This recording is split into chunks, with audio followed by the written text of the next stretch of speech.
कल्पना कीजिए कि उम, किसी इंसान की सारी पहचान, उसका सारा रुतबा या उसकी जो भी सुख सुविधाएं हैं हाँ। और यहाँ तक कि उसका सारा अहंकार, सब कुछ अचानक छिन जाए। मतलब रातों रात सब खत्म। ये तो बहुत ही भयानक स्थिति होगी किसी के लिए भी। बिल्कुल। दुनिया की नज़र में और शायद हमारी अपनी नज़र में भी ये एक भयंकर त्रासदी होगी।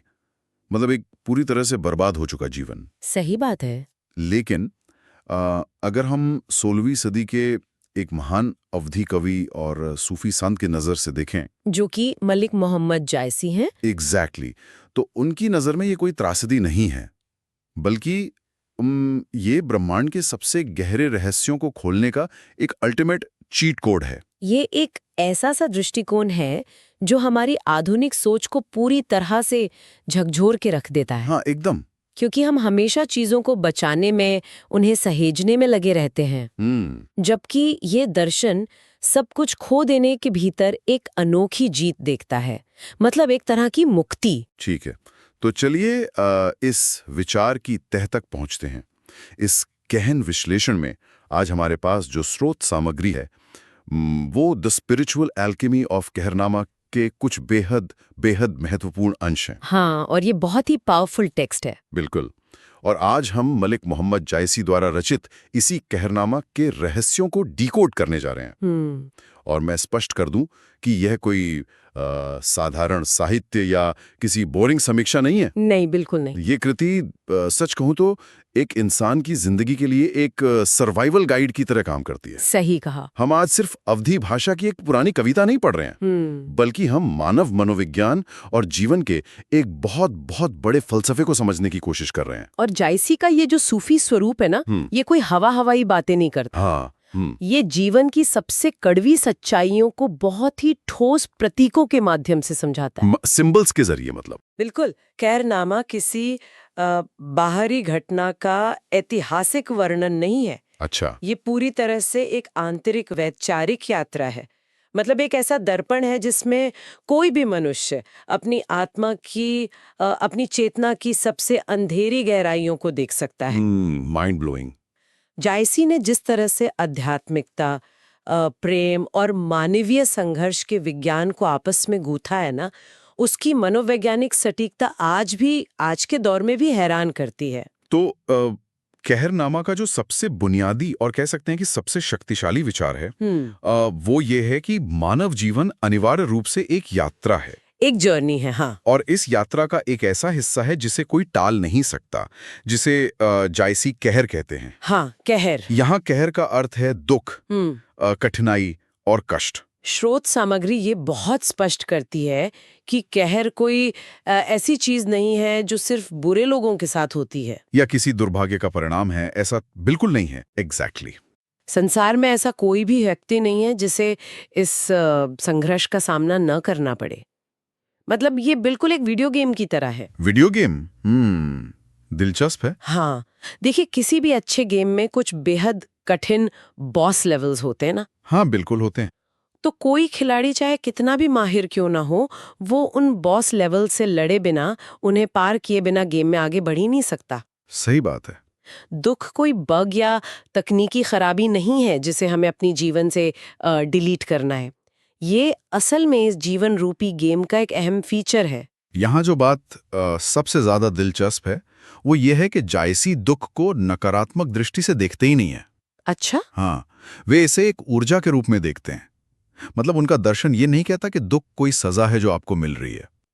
अगर हम मनोविज्ञान के नजरिए से देखें तो इंसान की फितरत हमेशा दुख से भागने की होती है। हाँ, हम हमेशा एस्केप ढूंढते हैं। बिल्कुल।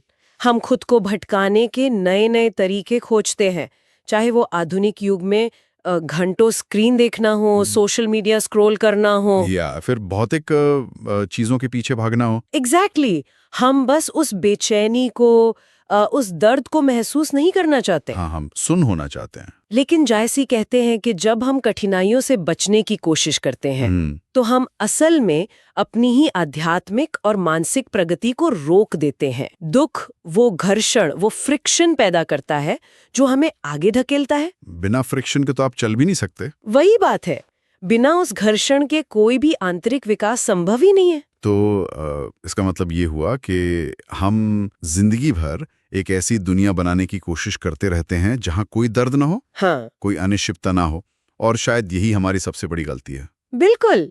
यही वो भ्रम है। हम उस बॉस लेवल से छिपने के लिए चीट कोड्स खोज रहे हैं। तो कि असल में वो चुनौती हमारे विकास के लिए ही, हमारे ट्रांसफॉर्मेशन के लिए ही डिजाइन की गई है। बिल्कुल। और जब तक हम उस कहर का सामना नहीं करते, हाँ, हम उसी एक स्तर पर, उसी एक लेवल पर अटके रहते हैं। जायसी का मानना है कि संसार में हर व्यक्ति को कष्ट सहना ही है, ये अटल है। लेकिन उस कहर का हम करते क्या है? सारा खेल इसी बात का है। मतलब हमारा रिएक्शन क्या है? एग्जैक्टली। दुख अपने आप में कुछ नहीं बदलता।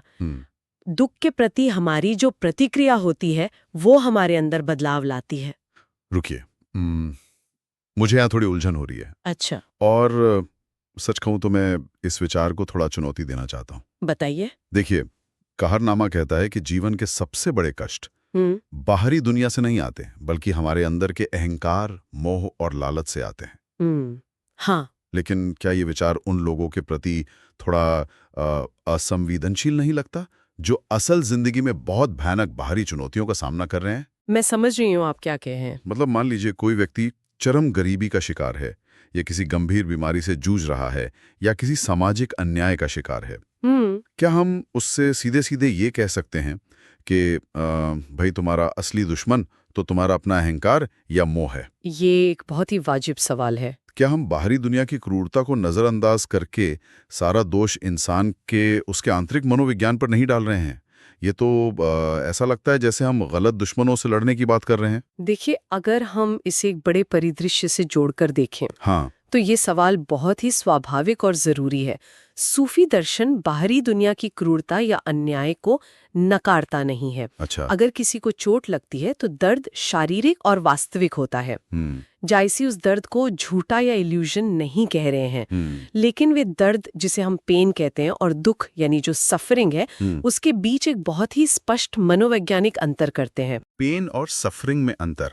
हाँ, बाहरी घटनाएं हमें दर्द दे सकती हैं, लेकिन वो दर्द एक स्थायी कहर यानी दुख में तब बदलता है जब हमारा अहंकार बीच में आता है। ये कैसे होता है, थोड़ा समझाइए। जब कोई बाहरी विपत्ति आती है ना, तो हमारा दिमाग तुरंत कहता है मेरे साथ ही ऐसा क्यों हुआ, या मैं इस नुकसान का हकदार नहीं था। हाँ, हम विक्टिम बन जाते हैं। बिल्कुल। ये जो प्रतिरोध है, ये जो वास्तविकता को स्वीकार न करने की जिद है, असली दुख वहीं से पैदा होता है। ओहो, अच्छा, तो बाहरी दुनिया की परिस्थितियां असल में सिर्फ एक ट्रिगर की तरह काम करती हैं। Exactly, trigger. वे हमें परेशान इसलिए करती हैं क्योंकि वे हमारे अंदर बैठे उस भ्रम को, उस इल्यूजन को तोड़ देती हैं कि हमारा जिंदगी पर पूरा कंट्रोल है। बहुत सही कहा। हम चीजों से, रिश्तों से या अपनी हैसियत से एक अजीब सा मोह पाल लेते हैं।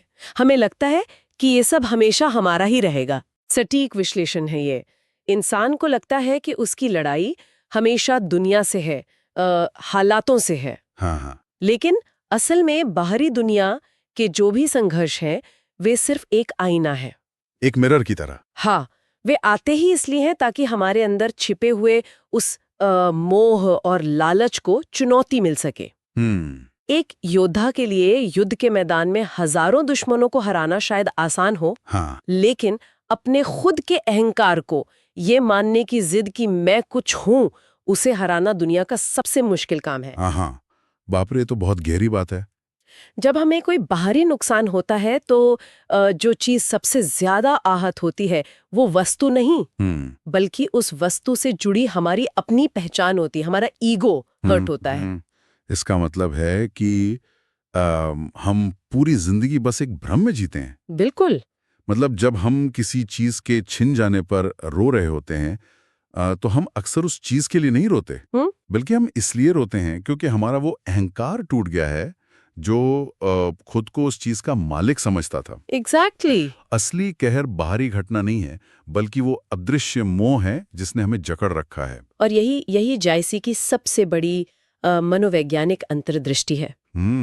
वे समझाते हैं कि अहंकार, मोह और लालच ये केवल नैतिक बुराइयां या मॉरल फेलिंग नहीं है, तो फिर क्या है? बल्कि ये वे भारी पत्थर हैं जो इंसान की चेतना को एक बहुत ही सीमित दायरे में बांध देते हैं।